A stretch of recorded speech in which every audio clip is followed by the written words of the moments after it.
He was one of the richest men in the country, powerful, feared, untouchable. Yet inside his golden mansion, his world was ruled by silence.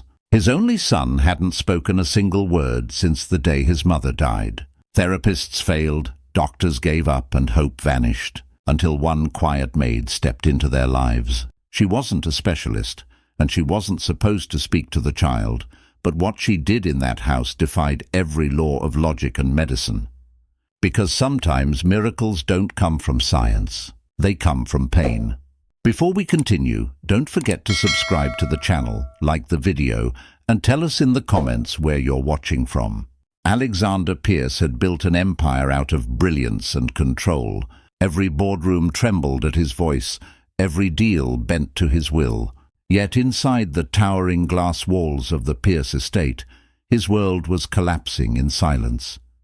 He had fired 7 maids in a single month. 7. Each one promised to help his son, and each one failed. Noah Pierce, 5 years old, non-verbal, trapped in a world of panic and stillness. Since the day his mother, Isabella, died, the boy had stopped speaking. No laughter, no words, no sound, just wide eyes that never looked back. Alexander stood by the doorway of his son's room that morning, watching the child press his palms against the wall, rocking gently as if the rhythm could protect him from the noise of life. The mansion was enormous, yet it felt small around that silence. Even the air was afraid to move. He remembered the way Noah used to giggle, the small sound that once filled his mornings. It was gone now. Doctors called it autism, severe, permanent. Therapists came and went with polite condolences disguised as professional advice. He may never speak again. Alexander didn't accept that. He couldn't. But every attempt to fix it only made things worse. He had fought hostile takeovers and billion-dollar lawsuits without flinching, but he couldn't fight the sight of his son trembling at his own shadow. Every night after the staff went to bed, Alexander would wander the quiet halls like a ghost, searching for something he couldn't name. He would pause outside Noah's room, listening. Sometimes the boy cried softly in his sleep. Other times there was nothing at all. And it was that nothing, that perfect, endless silence, that destroyed him. The estate was beautiful. Marble floors, chandeliers, manicured gardens that stretched toward the horizon. Yet it all felt hollow. Servants walked quietly, afraid to make noise that might upset the boy. The sound of laughter had been replaced by whispers and caution. Alexander couldn't stand it anymore. He had turned every room into a therapy lab. Light filters, soundproof walls, tactile toys. Nothing helped. When Noah screamed, Alexander would lose control. He yelled at the therapists, fired them, blamed them for not trying hard enough. But deep down he knew the truth. The problem wasn't them, it was him. His son didn't recognize his face anymore. That thought was a knife that never dulled. One evening he sat alone in his library, drink in hand, the golden liquid trembling under the faint hum of the chandelier. On the desk lay framed photos. Noah as a baby in his mother's arms, Isabella smiling under the sunlight. The warmth in her eyes felt like another lifetime. He whispered to the photo, "I tried. I really did." The words broke halfway through, the way his resolve had been breaking for years. He had promised Isabella he would protect their boy. But how do you protect someone from a world inside their own mind? Special lights were installed because Noah couldn't handle the bright ones. A therapist suggested using picture cards for communication, but Noah tore them apart. His food had to be color-coded. His baths were battles. Every sound, from a spoon dropping to a phone ringing, could trigger an hour of screaming. And yet Alexander kept trying. He believed if he just worked harder, spent more, something would change. But every day ended the same, with Noah staring at the floor, unblinking, unreachable. That morning, Alexander made one last attempt. He entered Noah's room with a small red toy car, the same one his son had once loved. He crouched down beside him. "Look, buddy," he said softly, pushing it across the carpet. Noah didn't move. Alexander rolled it again, adding a gentle engine sound. The boy blinked, turned away, then screamed, a piercing, guttural sound that sliced through the quiet. He covered his ears, curling into himself. Alexander froze. The car slipped from his hand. He backed out of the room, shutting the door without a word. That night he didn't sleep. He sat by the fireplace, staring into the flames until dawn, whispering to no one, "What am I doing wrong?" By the end of that week, half the staff had quit. The others stayed out of fear of being the next to go. The Pierce estate felt cursed, a palace built on noise, haunted by silence. And then one morning, a new name appeared on the roster. Sophia Reed. She arrived quietly, a simple woman with a suitcase and eyes that had seen too much. A staff member guided her through the hallways, pointing out rooms, schedules, and rules. "You'll be the housekeeper," they said. "Stay away from the boy. Mr. Pierce doesn't like interference." Sophia nodded once. Understood. She didn't ask questions. Didn't flinch at the warnings. She had come to clean, not to heal, or at least that's what she told herself. Her first impression of the estate was the stillness. Everything gleamed, but nothing felt alive. The portraits on the walls seemed to watch her as she moved, her reflection flickering across polished surfaces. She'd worked in hospitals before. She knew what silence born from grief sounded like. It echoed here. Sophia's past was a locked box she didn't open. Her real name wasn't Sophia Reed. The court had taken her old name away, along with her license, her career, and her daughter. But she was here now, starting over, in a house that mirrored her own brokenness. She started her first day the way she always did, by staying invisible. Dusting shelves, folding towels, mopping marble floors. Around noon she entered the vast living room, sunlight spilling through the tall windows. As she reached to clean the curtain edge, something small moved behind it, a pair of tiny feet. Sophia froze, but didn't turn. She resumed sweeping, slower now, her movements quiet and deliberate.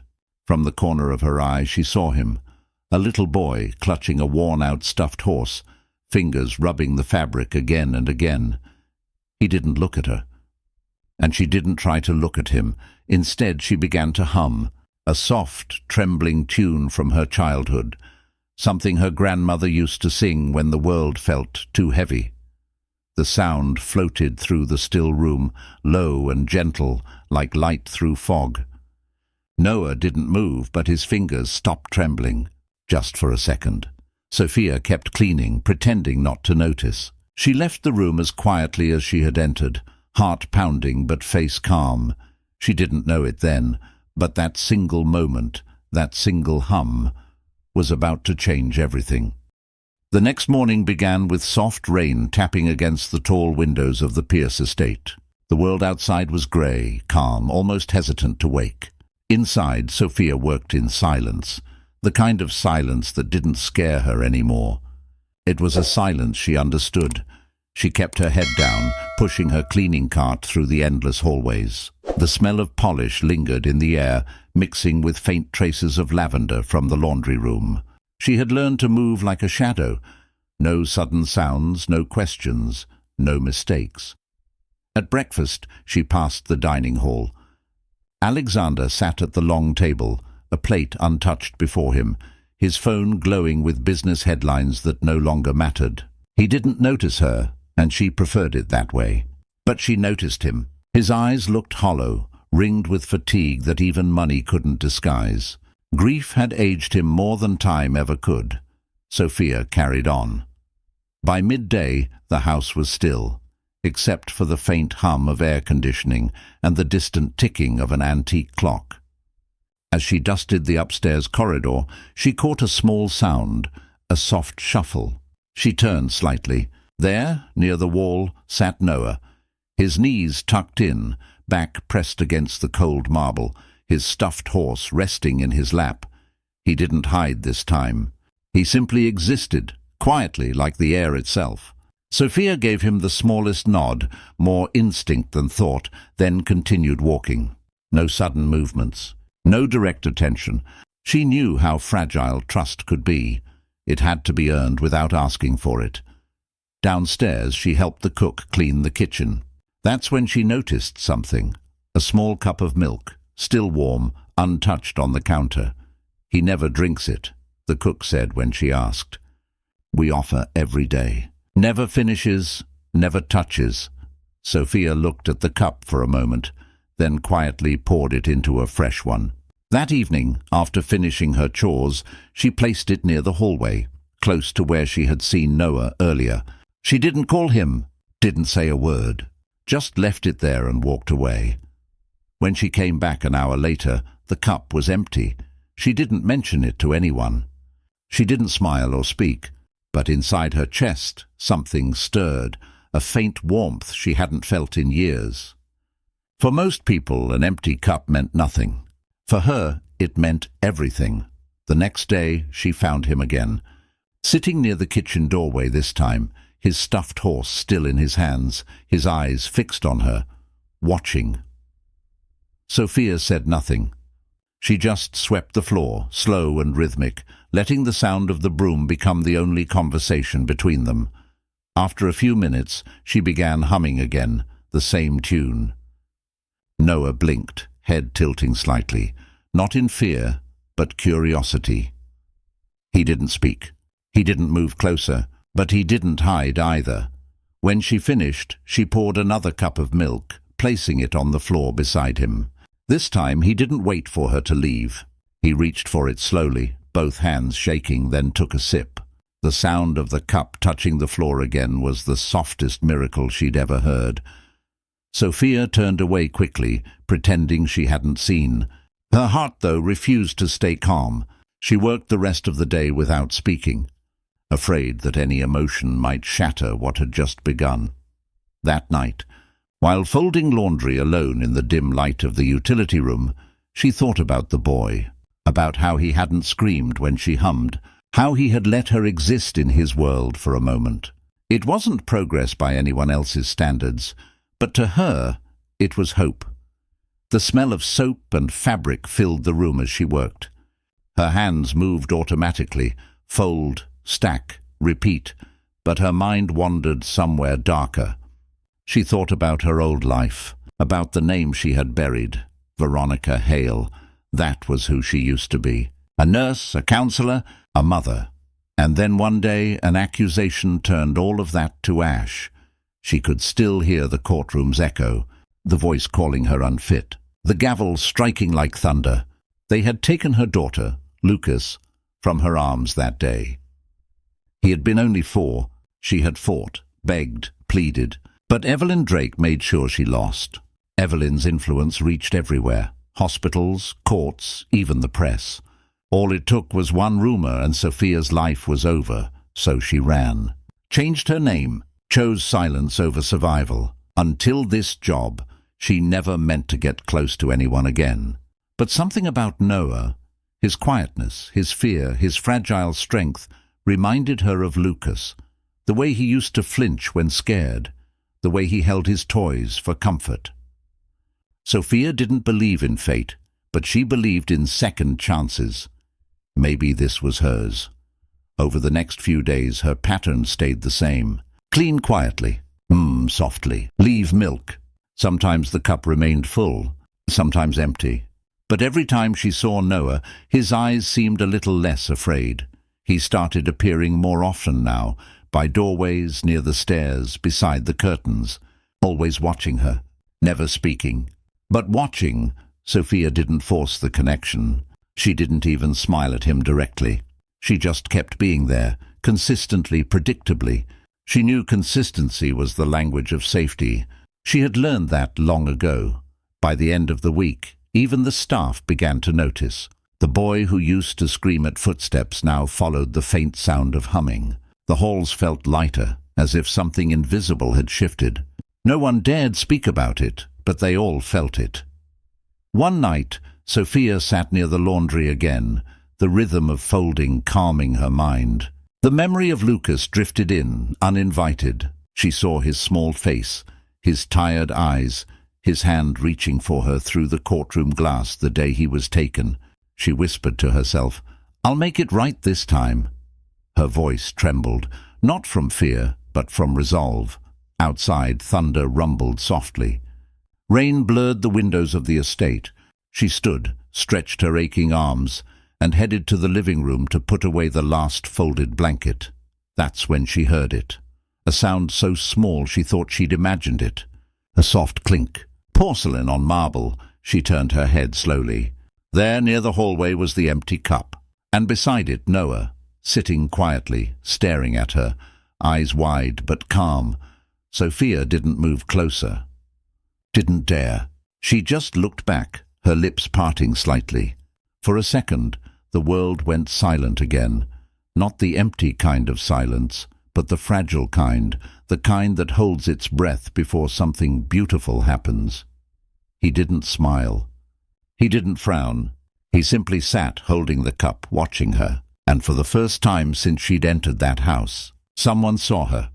She turned away before her eyes could give her away, her chest rising unevenly. That night, when she lay in her small staff room, she stared at the ceiling and whispered a promise. "I won't run this time." She didn't know who she was saying it to, Noah, her lost son, or herself. Maybe all three. Days turned into a rhythm. Soft footsteps, quiet humming, and the faint sound of a child breathing somewhere nearby. The Pierce estate, once a monument of isolation, began to feel less like a mausoleum and more like a place that dared to hope again. Sophia no longer thought about being invisible. She didn't hide, but she didn't seek attention either. She had found her balance in the quiet. She worked steadily, cleaned the same rooms in the same order, humming the same tune that had once made a frightened little boy pause. And now, that little boy was waiting for her.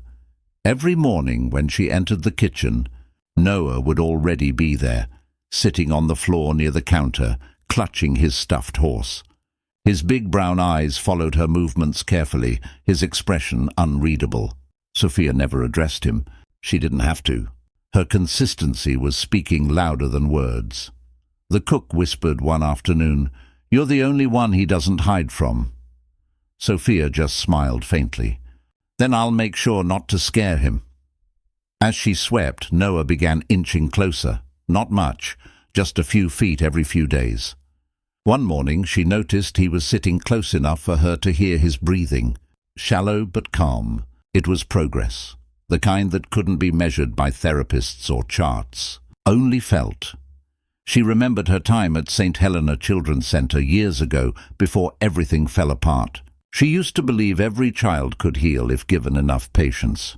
That belief had been shattered in court when Evelyn Drake called her unfit and emotionally unstable.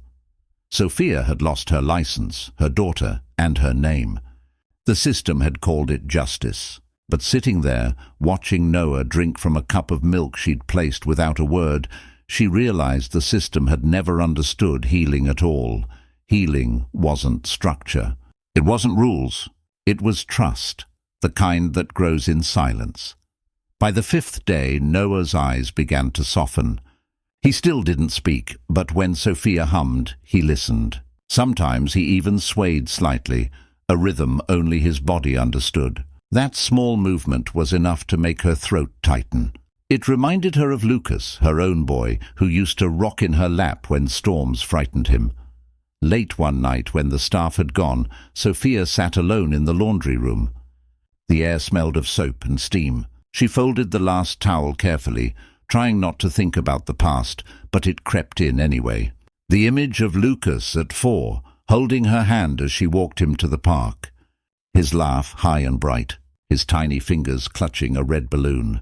Then the sound of that gavel. The word custody revoked.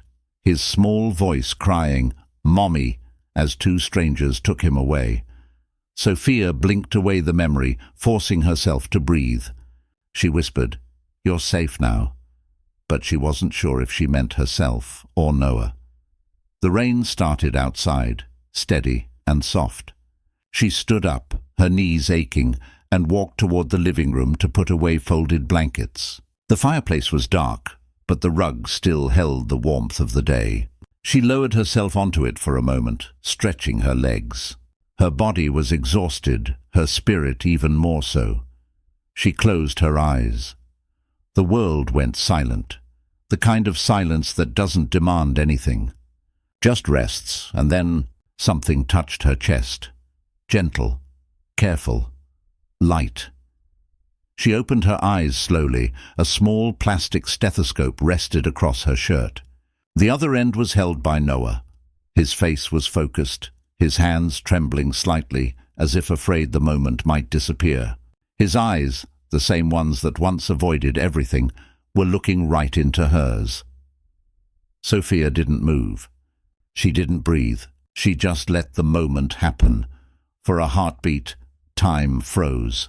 The rain stopped sounding like rain. The house, the grief, the years, they all blurred away.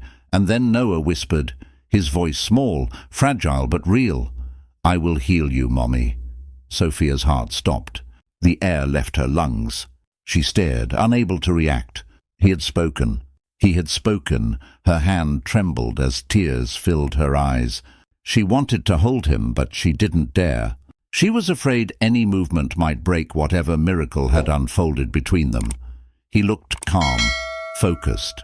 And for the first time since Isabella's funeral, Noah Pierce was alive behind his eyes.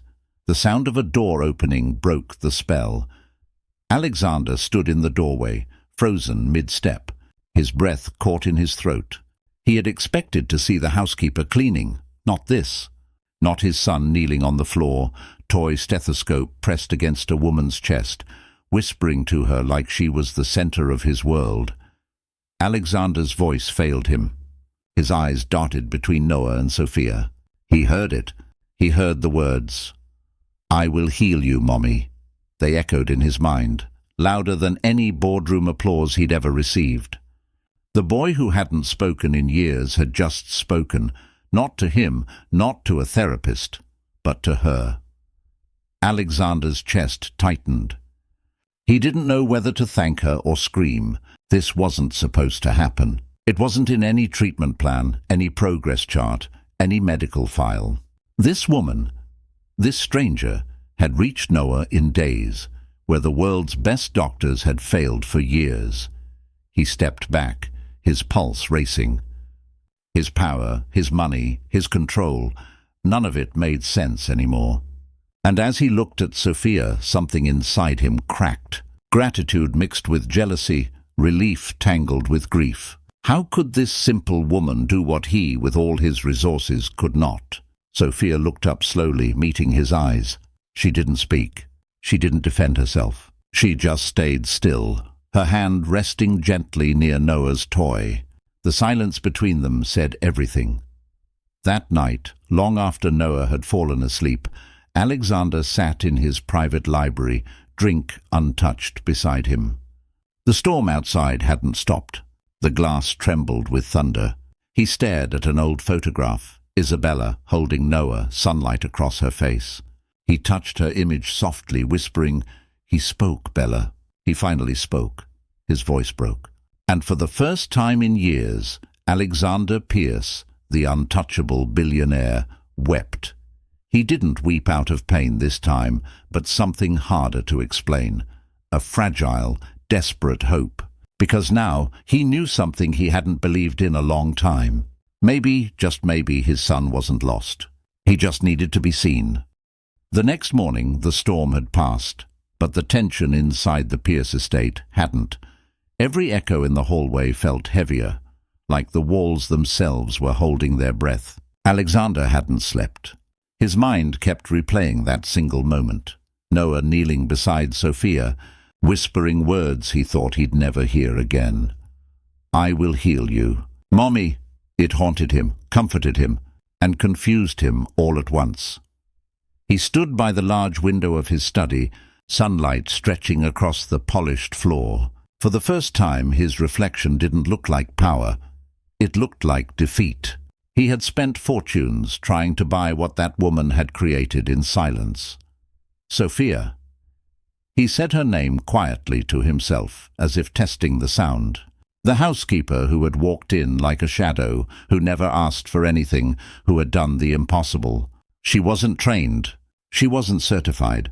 She had no credentials that mattered to anyone in his world. Yet she had reached Noah where none of the professionals could. Why? How? Alexander needed to know. He spent hours going through employee records, searching for details he'd never bothered with before. The application was basic.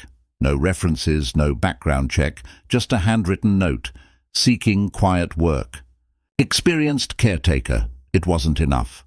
Not for him. Not now, he called his assistant. Find everything you can on Sophia Reed, discreetly. While he waited, he walked to Noah's room. The boy sat on the carpet, toy horse in one hand, stethoscope in the other. The sight made Alexander's throat tighten. He knelt beside him. "Hey, buddy," he whispered. Noah didn't flinch. He didn't turn away either. That tiny difference made Alexander's eyes burn. He reached for the toy horse and gently brushed a speck of dust from it. "You like her, don't you?"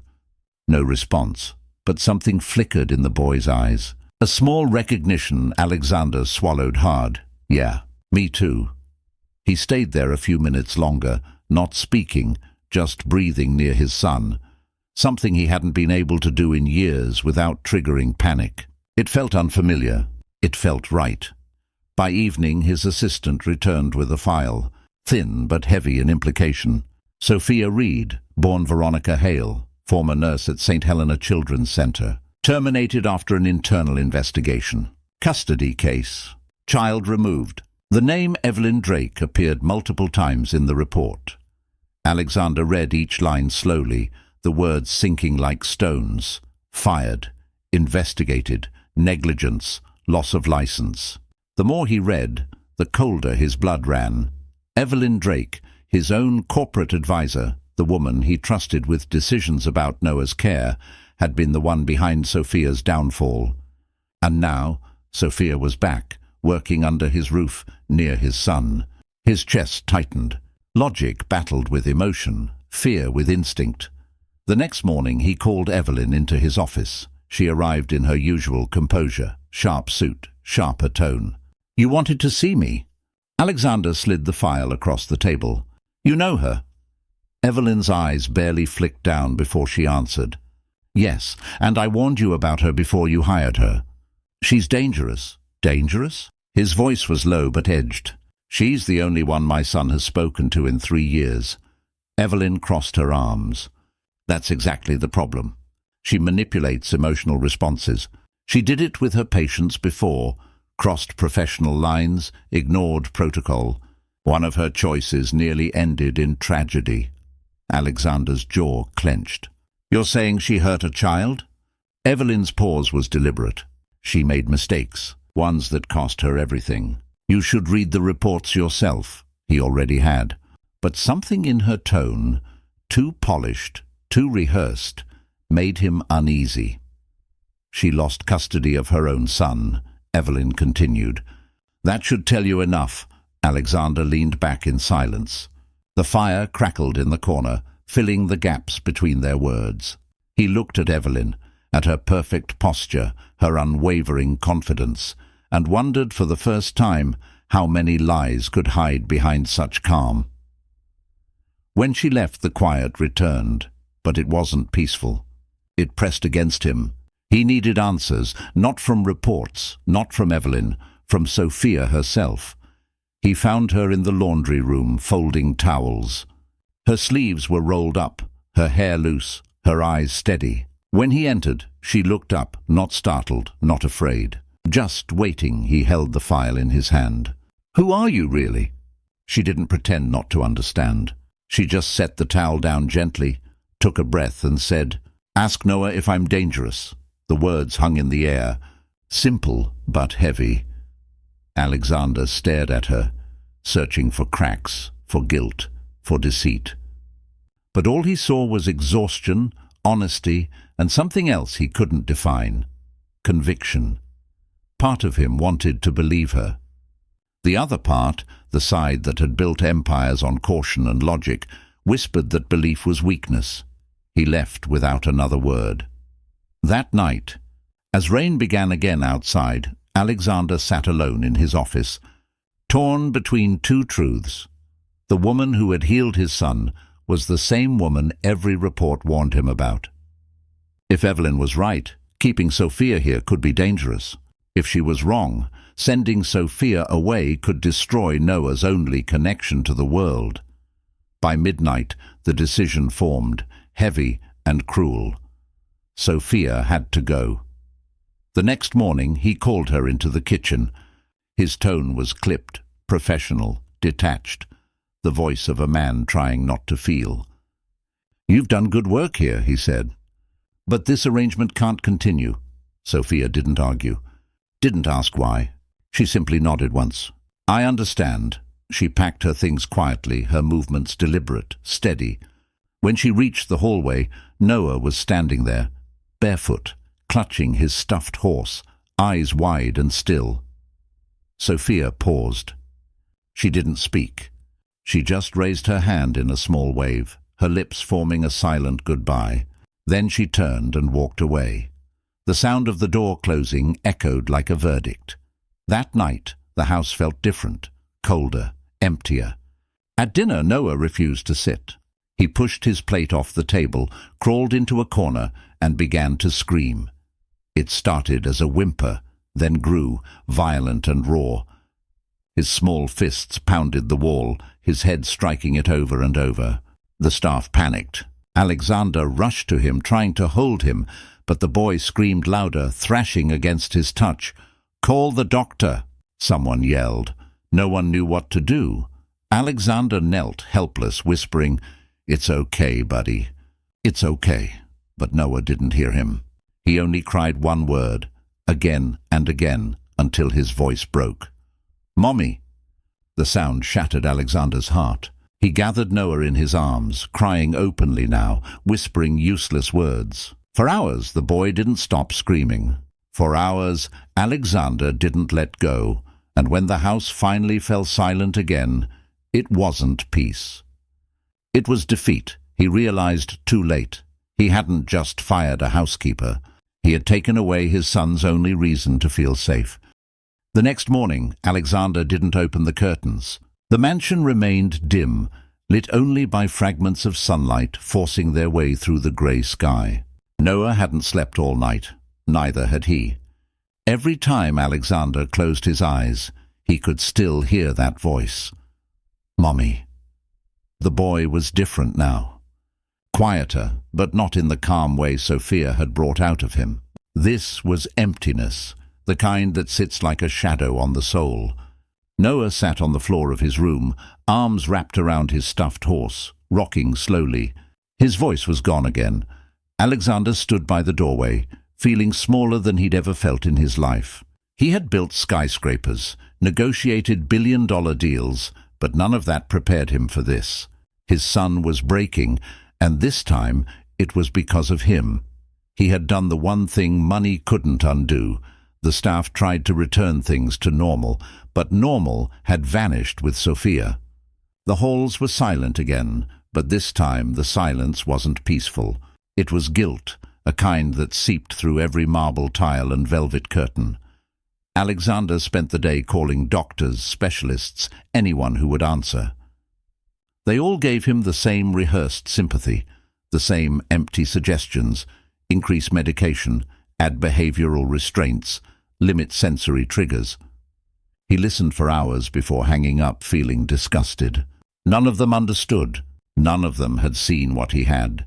A boy who had spoken, who had connected, all because of one woman's quiet patience, and he had thrown her away. He stared at the empty cup of milk on the kitchen counter that night, untouched since the day she left. His throat tightened. The house felt haunted, not by ghosts, but by absence. By morning, exhaustion had settled into his bones. His reflection in the mirror looked like a man decades older. Still, he forced himself to sit by Noah's bed. The boy's small body was curled under the blanket, his forehead bruised from banging against the wall. Alexander reached out a trembling hand, brushing the boy's hair gently. "I'm sorry," he whispered. "I was wrong." The words broke him. He hadn't said them out loud to anyone in years. Noah didn't move, didn't even blink. Alexander stayed there for hours, whispering promises to a child who couldn't respond.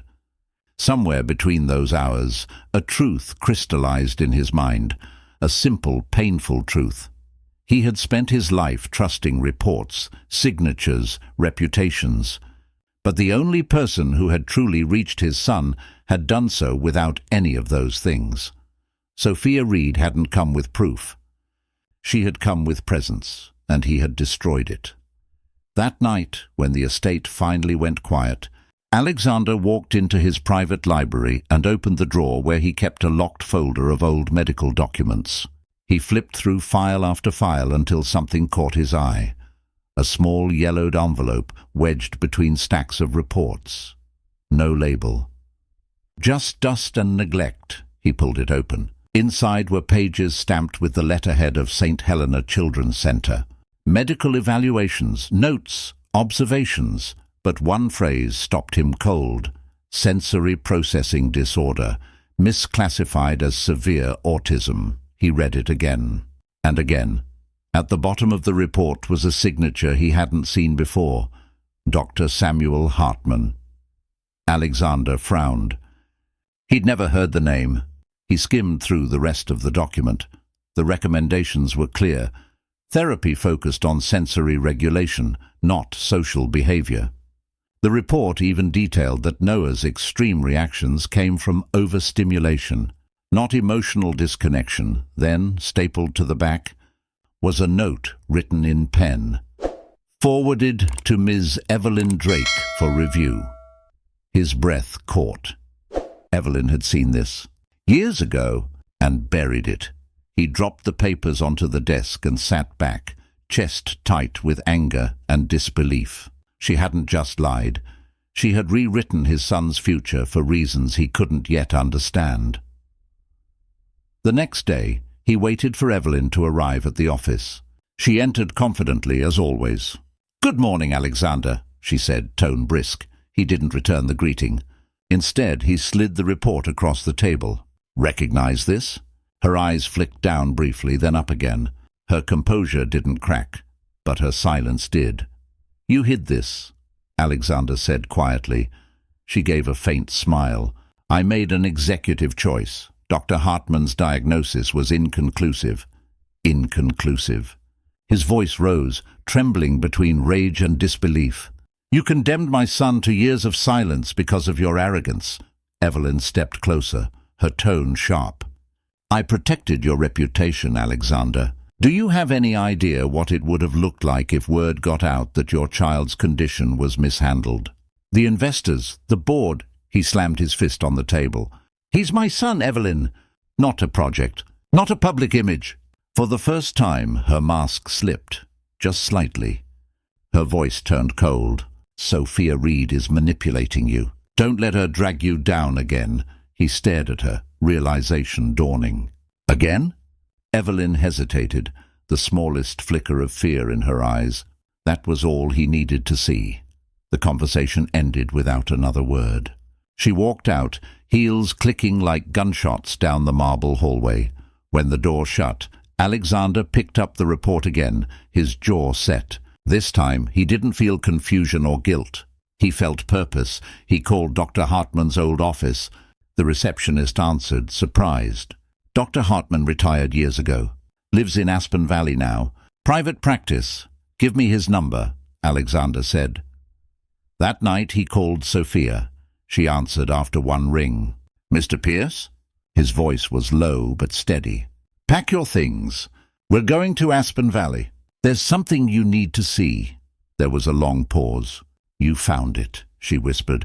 "Yes," he said. "And I need you there when I hear the truth." For the first time in days, there was something in his tone that sounded like hope.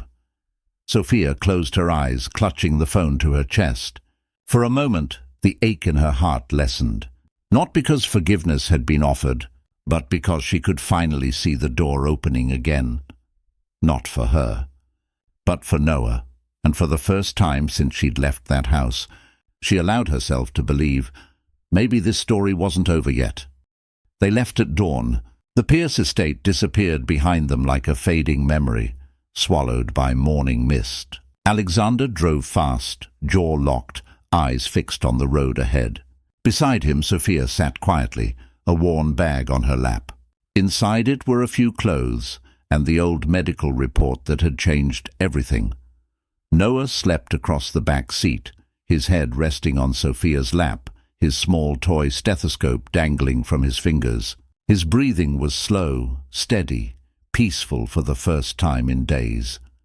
The drive to Aspen Valley felt endless. Alexander didn't speak. He couldn't. His mind replayed every mistake, every word Evelyn had twisted, every scream that had filled that house since Sophia's departure. He had failed his son in ways he hadn't even understood. When they stopped for gas, the silence broke.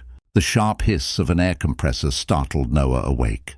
He pressed his palms to his ears, trembling. Within seconds, the panic took hold. His small body collapsed to the ground, knees to chest, screams echoing through the empty rest area. Alexander froze, panic rising. But Sophia didn't hesitate. She dropped to her knees beside him, pulled him gently into her arms, and began to hum that same soft melody, the lullaby that had once soothed him into silence. Her voice was low, fragile, but steady. "Shh, it's all right. You're safe." Gradually, Noah's breathing slowed. His fists loosened. The screams faded into small hiccups, then into quiet. He leaned against Sophia's chest, exhausted, his face hidden in her coat. She didn't move until she felt the weight of calm return. Alexander stood a few feet away, watching. His heart clenched as realization struck. All his wealth, his connections, his control, none of it could compete with this. She didn't fix Noah with theories or strategies. She fixed him with presence. They got back in the car. The road wound through forests and mountains, and for the first time in years, Alexander didn't think about time or destination. By the time they reached Aspen Valley, the sun was beginning to dip.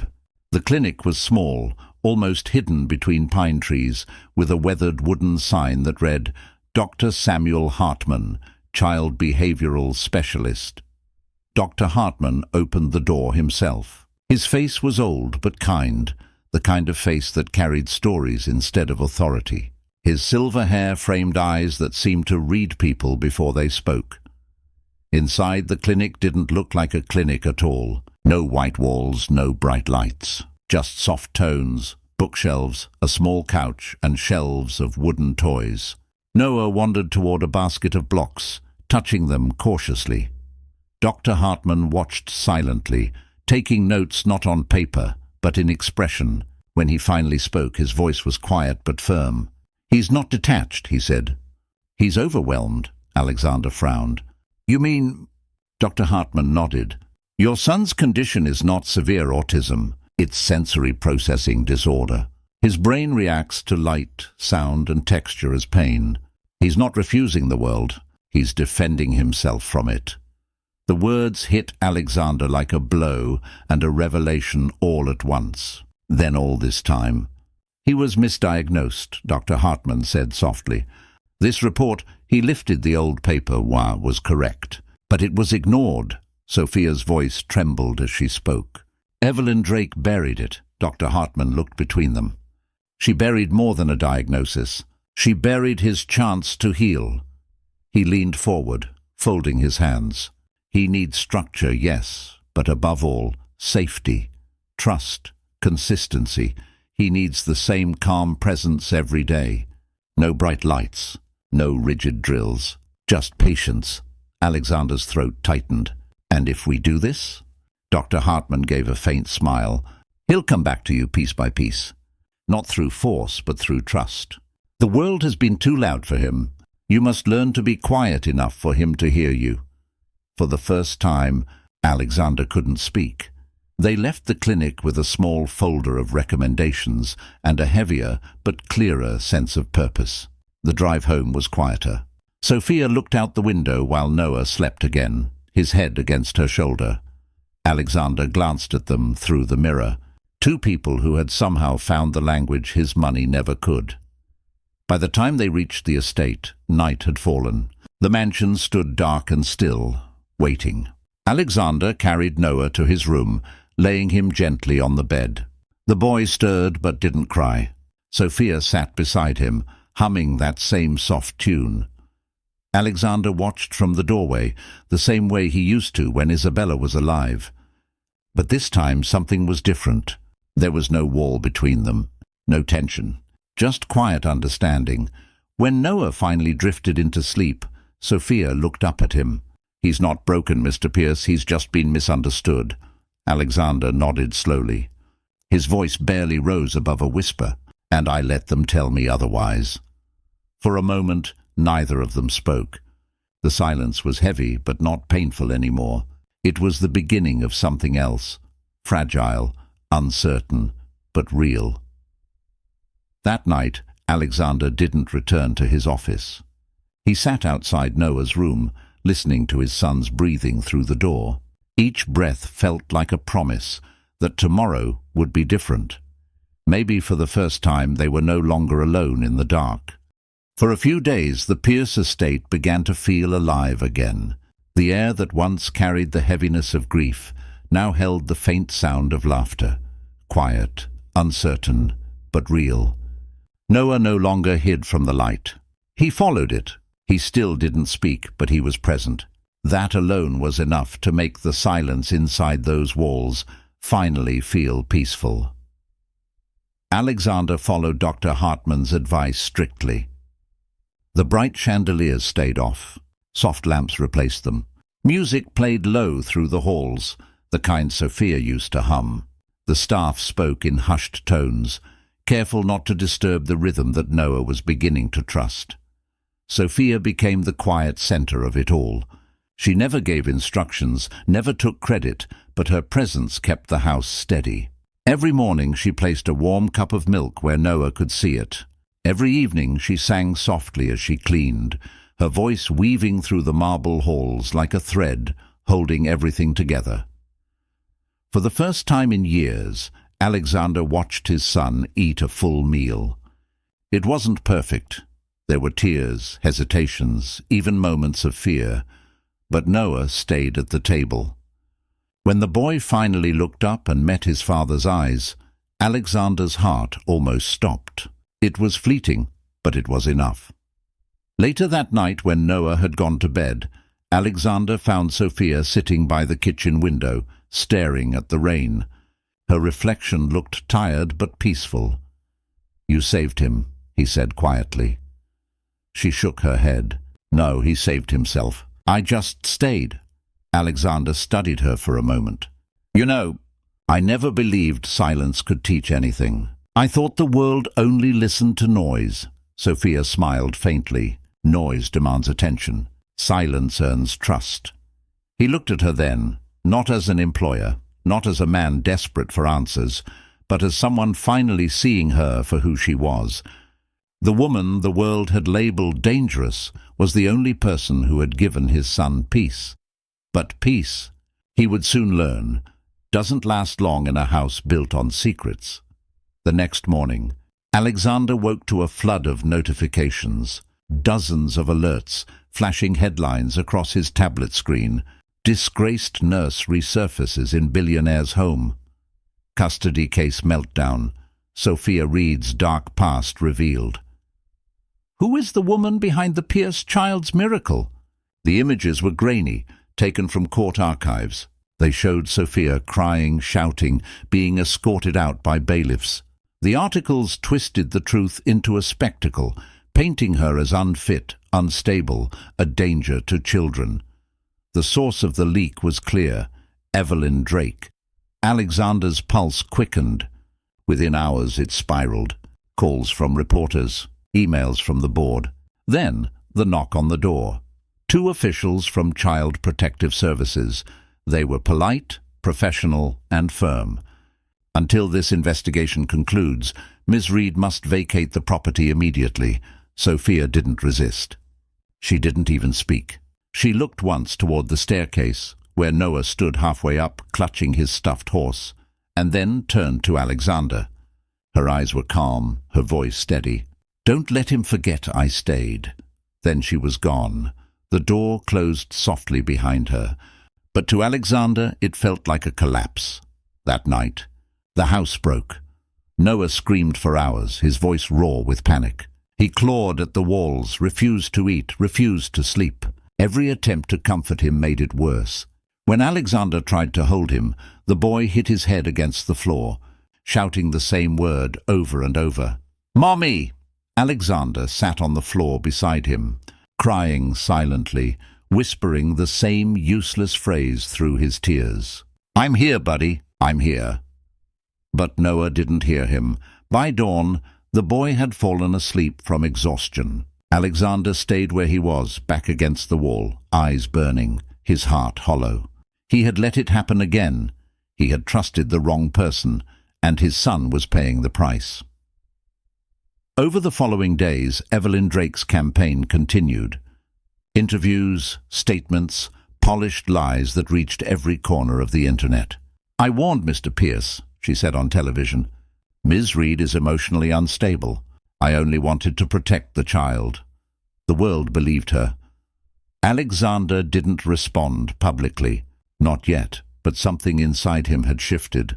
The man who had once solved problems with money now wanted something different. Truth. He began to dig. Quietly, methodically, he called families who had once worked with Evelyn. Some hung up. Others hesitated, but a few began to speak. Their stories matched: misdiagnoses, silenced complaints, falsified reports, threats.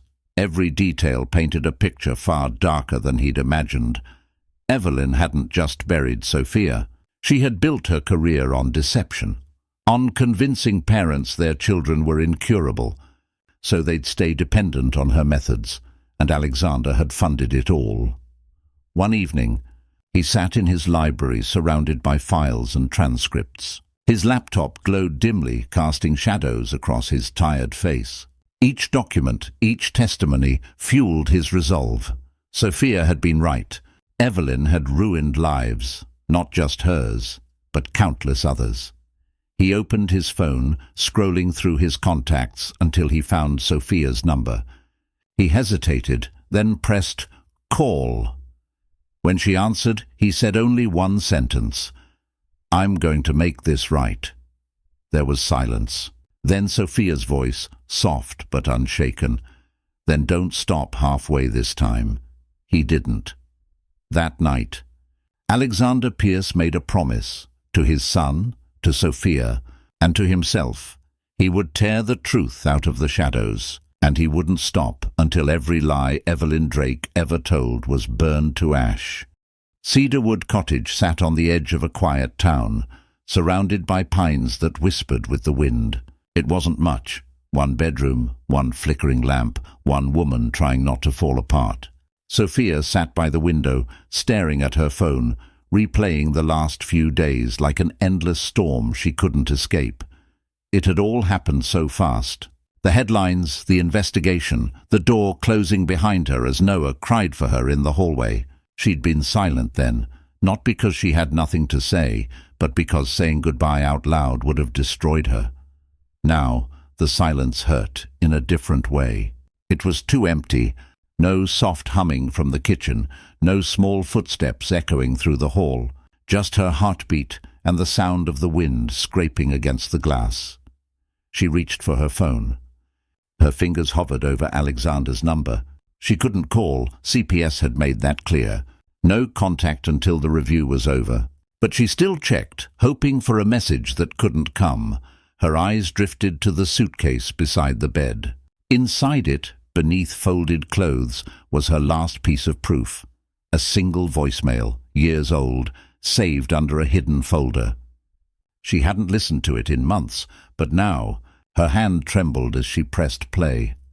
Evelyn Drake's voice filled the room, sharp and venomous. "You speak, and I'll ruin you again." Sophia closed her eyes, letting the words cut through her one more time, not to feel the pain, but to remember the reason she had stayed quiet. Evelyn had stolen her reputation, her child, her life. And now she had taken Noah too, but not this time. She opened her eyes, steady, unblinking. She scrolled to Alexander's contact and pressed send voicemail. When he answered, she didn't explain. She just forwarded the file and said softly, "Play it." Then she hung up. Across the city, Alexander was in his study when the message came through. He played it once, then again, his jaw tightening each time. The voice was unmistakable. Evelyn's tone dripped with control, pride, threat. The final proof. He sat in silence for a long time, fists clenched, the glow from his laptop washing his face pale. Finally, he forwarded the recording to his lawyers with 2 words: "Use this." The reply came within the hour. "This changes everything." Within days, the legal team filed a motion to reopen the case. The voicemail was entered as evidence, supported by the new testimonies Alexander had gathered from other families. The court approved an emergency hearing. News spread like wildfire. The woman who had once been painted as a villain was now being defended by the very man who had believed the lies. Reporters swarmed outside the courthouse. Families who had once been silent began to speak. On the first day of the trial, the courtroom was packed. Evelyn Drake sat at the defendant's table, her posture as perfect as ever, her expression unbothered, at least until the first witness spoke. A mother described how Evelyn had forced her daughter into unnecessary treatments. A nurse revealed how reports were edited before being filed. A father admitted that he'd been threatened with legal action for questioning diagnoses. Each testimony was another crack in Evelyn's composure. Then came the audio recordings. The courtroom went silent as Evelyn's voice filled the speakers. "Make them believe it's permanent. They'll spend more." Gasps rippled through the crowd. Evelyn's attorney tried to object, but the damage was done. And then Alexander took the stand. He didn't bring notes. He didn't bring lawyers to speak for him. He looked at the judge, at the room full of parents, and said clearly, "My son was labeled broken so someone could profit. That ends today." The words hung heavy in the air, honest and raw. Sophia watched from her seat, tears burning in her eyes. For once, she didn't feel fear. She felt seen. When the verdict came, it was swift. Evelyn Drake was found guilty of professional misconduct and fraud. The court recommended further criminal investigation. Sophia Reed was cleared of all charges, officially and permanently. The courtroom didn't erupt into cheers. It didn't need to. The silence that followed was louder than applause. Outside, the sky was bright, almost painfully so. Sophia stepped out onto the courthouse steps, breathing in air that finally felt like hers again. She didn't feel triumphant, just free. A few minutes later, Alexander appeared beside her, holding an envelope. Inside was a court letter, official permission reinstating her role at the Pierce estate. Sophia's hands shook as she read it. Her throat closed, but her smile returned. Small, tired, real. That evening she stood once more at the door of the Pierce estate. The same halls she had once cleaned now felt like a heartbeat returning to life. At the top of the stairs stood Noah. He looked thinner, quieter, his stuffed horse clutched against his chest. For a long moment he didn't move. Then, suddenly, he ran, fast, unsteady, tears spilling from his eyes. Sophia dropped to her knees just in time to catch him. His arms wrapped around her neck. "You came back," he whispered again and again, his small voice breaking between sobs. Sophia held him close, her tears falling freely now. "I promised I'd stay." Alexander stood behind them, silent. His eyes were wet, his shoulders trembling. Then, slowly, he stepped forward, and for the first time he wrapped his arms around both of them. No one spoke. They didn't need to. The silence between them wasn't grief anymore. It was healing. The days that followed felt different. The Pierce estate, once suffocated by grief, now breathed again. For the first time in years, sunlight felt welcome inside those walls. Noah laughed. Not often, not loudly, but enough to make Sophia cry every time she heard it. His laughter sounded like forgiveness. Dinner times became moments of quiet joy. Noah sat between Sophia and Alexander, sometimes whispering words no one expected. More milk. Blue spoon. Stay. Each syllable felt like a victory the world had once said would never come. Sophia had learned not to rush his progress. Every moment was a gift. Some days were hard. Sudden outbursts, quiet regressions, small triggers that sent Noah spiraling. But now he had a family that stayed. Alexander changed too. The boardrooms that once defined him now felt small compared to the dinner table. He still ran his empire, but his priorities had shifted. Every night he returned home before sunset, just to listen to Noah hum softly as Sophia folded laundry nearby.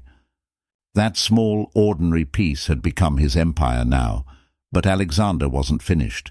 Justice for Sophia was only the beginning. The court's verdict had exposed Evelyn's crimes, but he wanted something more permanent.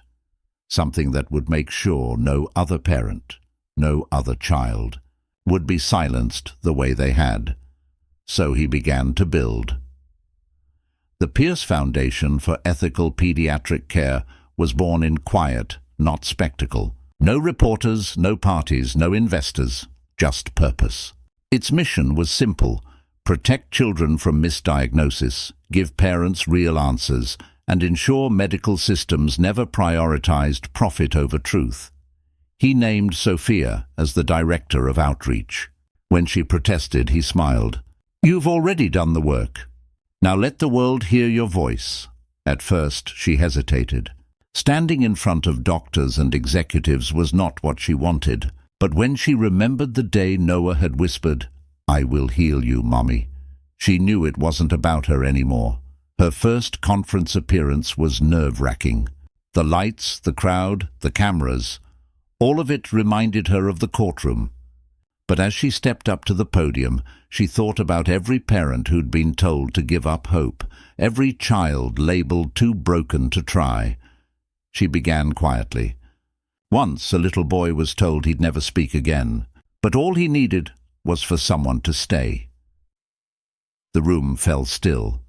Sophia spoke for 15 minutes, not as a nurse, not as a victim, but as someone who had seen healing where others saw failure. When she finished, people didn't just applaud, they stood. Later that night, she returned home to find Noah asleep on the couch, toy stethoscope across his chest. Alexander was sitting nearby, a book open but unread. He looked up when she entered. "How'd it go?" he asked. Sophia smiled, removing her shoes quietly. "I think—" People listened. He nodded, eyes soft. They needed to. The months passed. The foundation grew. Hospitals across the country began adopting its programs. Parents wrote letters, hundreds of them, sharing their gratitude, their stories, their pain. Sophia read everyone. Some made her cry, others made her smile. All reminded her why she'd chosen to stay. But the biggest change came one quiet Sunday morning. She was in the garden trimming the edges of a rosebush when her phone buzzed. A message from her attorney. Just 3 words. "He wants to meet." Sophia froze. Her heart began to race. She knew exactly who he was. Lucas, her son, 9 years old now. A child she hadn't seen since the day he was taken from her. When the meeting was arranged, Sophia was terrified. The first time she saw him, she didn't recognize him at first. Taller, quieter, with the same gentle eyes she remembered. The social worker introduced them and stepped aside. Lucas didn't run to her. He didn't speak. He just looked at her for a long time, clutching a small sketchbook in his hands. Then, shyly, he whispered, "Hi." It broke her completely. The visits continued, short at first, then longer. They painted, played, shared stories. Sophia didn't force affection. She let him come to her in his own time, the way she had once done with Noah. Slowly, Lucas began to smile. A few weeks later, when he called her Mom, it was barely audible, but it was everything. When the day finally came to bring him to the Pierce estate, Sophia was anxious. She didn't know how Noah would react, but when the car pulled up, the answer came quietly. Noah was already waiting at the window, his stuffed horse in one hand, his stethoscope in the other. Lucas stepped out, headphones over his ears, sketchbook under his arm. He hesitated by the door, but Sophia's soft smile gave him courage. Then something unexpected happened. Noah walked up to him slowly, holding out the toy stethoscope. "You can use it too," he said softly. Lucas looked up, surprised, then smiled. "Okay." Sophia turned away, hiding her tears. Two boys who had every reason to be broken had just shared something pure. A silent understanding that neither of them could explain, but both could feel. That night, the house echoed not with pain, but with laughter. Paper drawings covered the walls, the kitchen filled with messes, crumbs, and noise. For the first time, chaos was beautiful. Alexander stood beside Sophia, watching it all unfold. "You realize," he said with a quiet smile, "you've turned this house into something I don't recognize." She looked at him, eyes glistening. "Good. It was never meant to stay silent." He chuckled softly. No, it wasn't.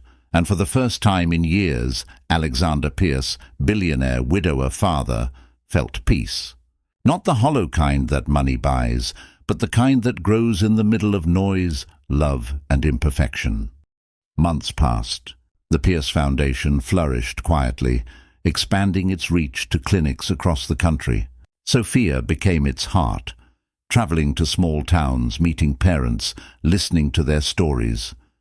Every speech she gave, every interview she did, circled back to one truth. Children don't need to be fixed. They need to be understood. The media began calling her the voice of silent children. She hated the title, but she accepted it because it wasn't about her. It was about Noah. It was about Lucas. It was about every parent who had once been told to stop hoping. At home, life was noisy in all the right ways. The Pierce estate, once a graveyard of quiet corridors, had become something alive. The walls were decorated with childish drawings, the floors cluttered with toys and puzzles. The marble had lost its perfection, and Alexander couldn't care less. He no longer lived by schedules and silence. He learned to live by moments. Some mornings Noah and Lucas would sit on the kitchen floor, building towers out of cereal boxes, while Sophia tried to stop them from knocking over the milk. Other mornings she'd find Alexander on the rug with both boys asleep against him, their laughter still echoing faintly through the room. Every time she saw them like that, her heart ached, not with pain but with gratitude, the kind that comes only after surviving too much loss.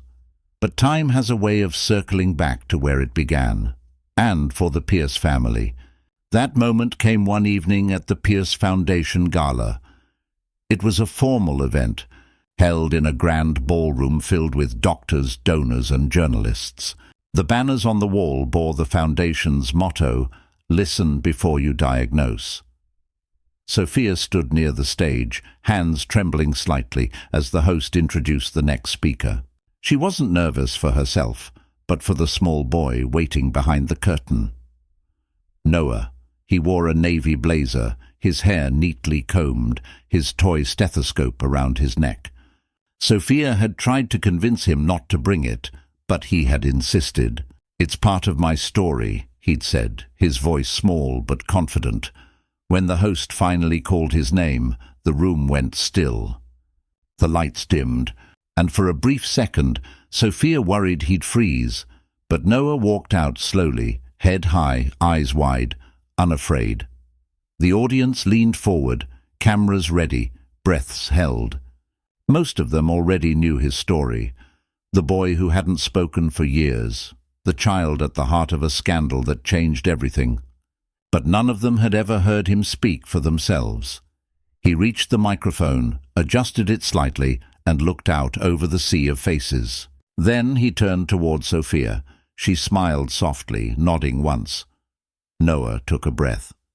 His small voice carried through the room, gentle but clear. "This is my mommy," he said. "She healed me.